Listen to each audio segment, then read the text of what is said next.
Okay, aloha everybody. Happy Thursday. We're going to be doing the last assignment for Chapter 4 in CPM. It's called the closure, right? You've done closure for the first 3 chapters. Very, very similar. It's asking you basically how to do all the problems, all the different types of problems we've done in the chapter. Why? It wants to sort of double check and prepare you for a test. Okay, so take these questions seriously for sure. And again, I always require you to do all the problems usually. And then this last one is similar to the last set of problems for all the chapters. I only want you to do this first part, okay?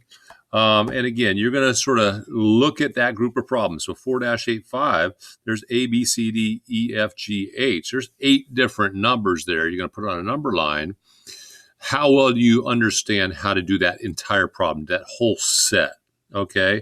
And it's just a quick little graph. I'm totally confused. That's a 0. I totally get it. You can sort of do a frowny face and a smiley face here, but reflect and look at that group of problems and ask yourself, how will you get it? Okay? All right. Don't forget that part. Don't forget the easiest 3 points. Brand new president, Joe Biden. He gets to be the student today. All right. So this first set of problems, it says to draw a number line and place all these numbers on it. So first, I want to draw my line. I kind of want an idea, am I going 1 to 20? Am I going -3 to -5? Or, where should my number line start and end? What is what's called my range? Remember the range when we did averages? How far apart are those numbers spread out? So I'm looking for my biggest and smallest number. Okay, that's pretty close to 0, that 3 thousandths. Okay, that's one whole, 112 over 112. Anything bigger than a whole? Yes, 7/6 is a little bit bigger than a whole, right? All right, 6/6 is 1. So I'm going to go ahead and make my problem, my number line, go from 0. So there's none of the numbers less than 0. Okay, and I'm going to go ahead and have it be a little bit bigger than 1. Okay, if I divided that into 7 and came over here, I know my biggest number is 7/6. I'm going to call that 7/6, which is the same as 1 and 1/6. Okay, that's how I'm doing that. Now, how do I decide which is bigger? 30% or 1/3? Well, sooner or later you're going to know that, but in order to prove it, like if you bet your friend $5 on it or something, you got to be able to prove it. You got to show them how. We need to be able to compare by using a common denominator or change them both to decimals or both to, right? This is the portions whip. So I think it's easiest to have a whole bunch of mixed numbers, fractions, decimals, percent, to change them all to decimal. You might not think so. So you can choose. But that's what I'm going to do. I'm going to change all of these to decimals and then put them on the number line. Okay? I want you to do that. Now, 4/5, you want to change that to a decimal. Divide the bottom into the top. Now, it won't fit. Of course, it won't fit unless it's an improper fraction. Add a decimal, bring it up, add a 0. 5 goes into 40, 0.8 times. So that's going to be 0.8. Okay? So I'm going to divide this in half. That's going to be 0.5. Okay, and then over here, I'm going to say that's about 0.1, 0.2, 0.3, 0.4, and so on. Okay, I'm going to let you go ahead and finish that. You come back later and see how you did compared to what I did. We can both get it right and have different answers, right? Now, this next set, evaluate the following algebraic expressions. And then it says, find the value for 7m plus 9 for m equals 2. All you have to do on these 2 problems, play soccer coach and substitute. Okay, what does that mean? Okay, if I'm looking at 7m plus 9, what does that mean? That means 7 times m. And they're saying for m equals 2, if m equals 2, I'm going to substitute 2 in for m. And again, that's not 72. That's 7 times m, right? So this is 7 times 2 plus 9. Get the answer. Okay? You go get the answer on that one and try the next one. All right. 4-87. This is when we're taking the number lines and we are going to write an expression first for how long that number line is, or line segment, remember. Okay. We call that x, x, x, x, and 9. Okay. Now, I'm going to write that expression first, right? And then they're telling me at the end, after I'm done writing these expressions, okay, and this is x plus x plus x plus x plus 9. That's how long it is, right? Makes sense. Can you simplify it, though? Okay, x plus x plus x plus x. I'm adding x 4 times. That's the same as 4 times x, or 4x. So 4x plus 9 is as simple as I can get. But then later they're telling me, pretend like x equals 20. Okay, for the next problem, j equals 10. Next, and that problem, k equals 7. Okay, so go try it. Come back, see how you did. All right, 4-88. These are absolute value problems. And people sometimes, if you get this, it's just how far is that number from 0? You almost think that people are trying to trick you. They become so easy. Okay. How far is 15 from 0? 15. How far is -1 from 0? 1. So the absolute value of 15 plus the absolute value of -1 is like 15 plus 1. Boom. I'm done.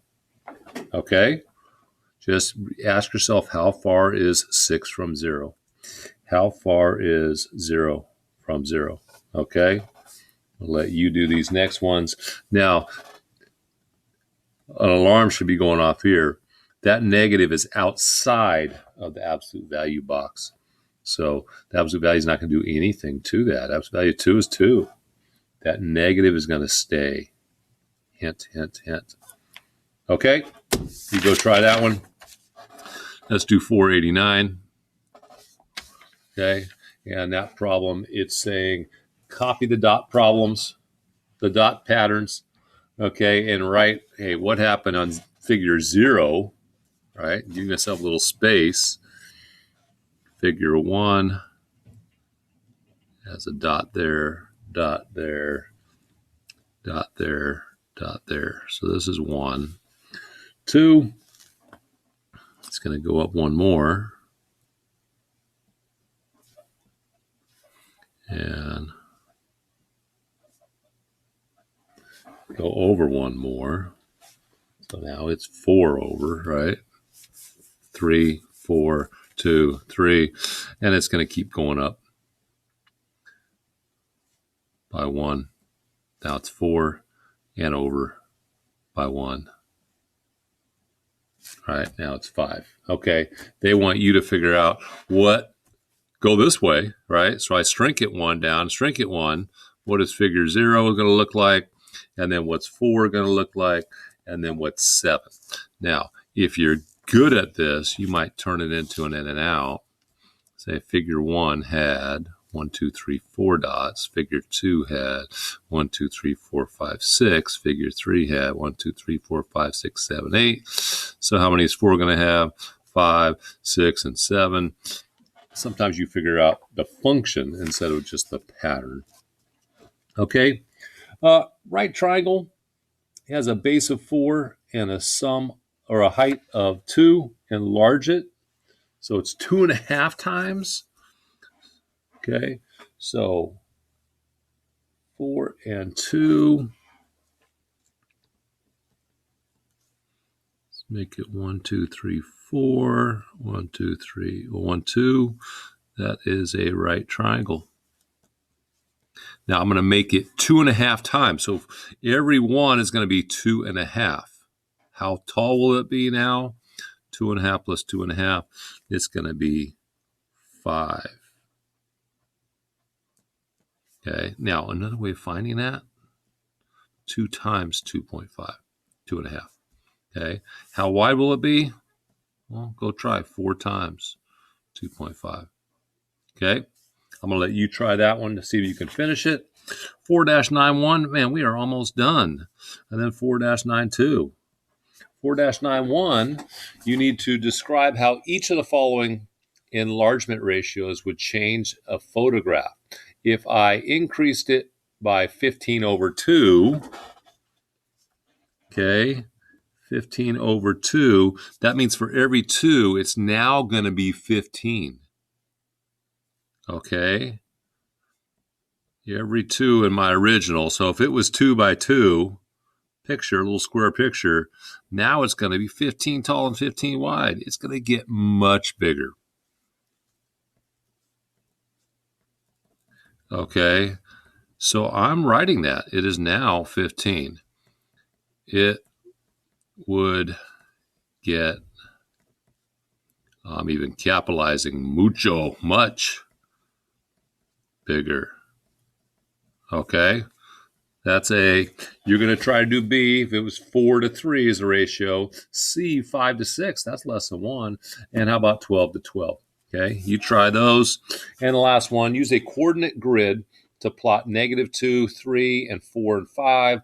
Then plot 2 more points so that all 4 points form vertices of a rectangle.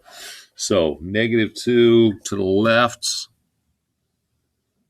I go over -1, -2, -3, go a little bit past it.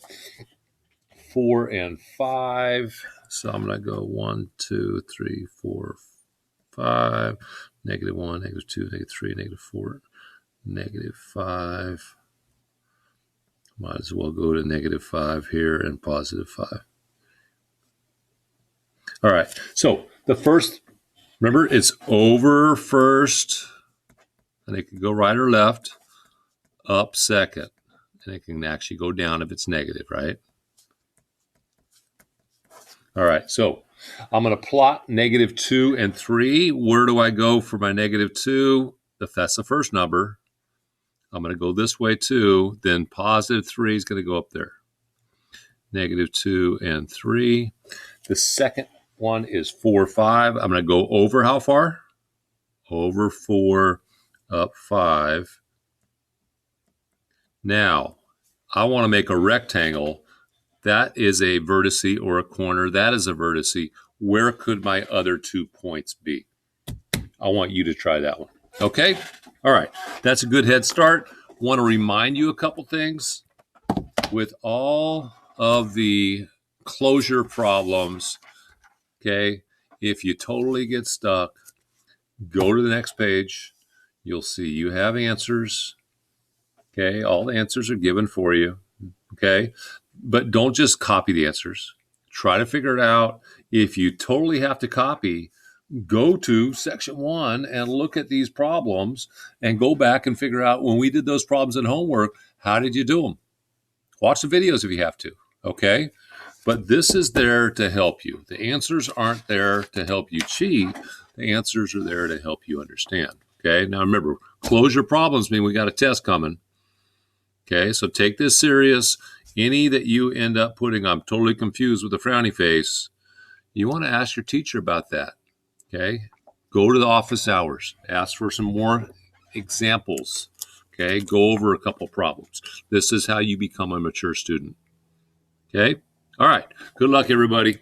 Aloha. We will see you soon.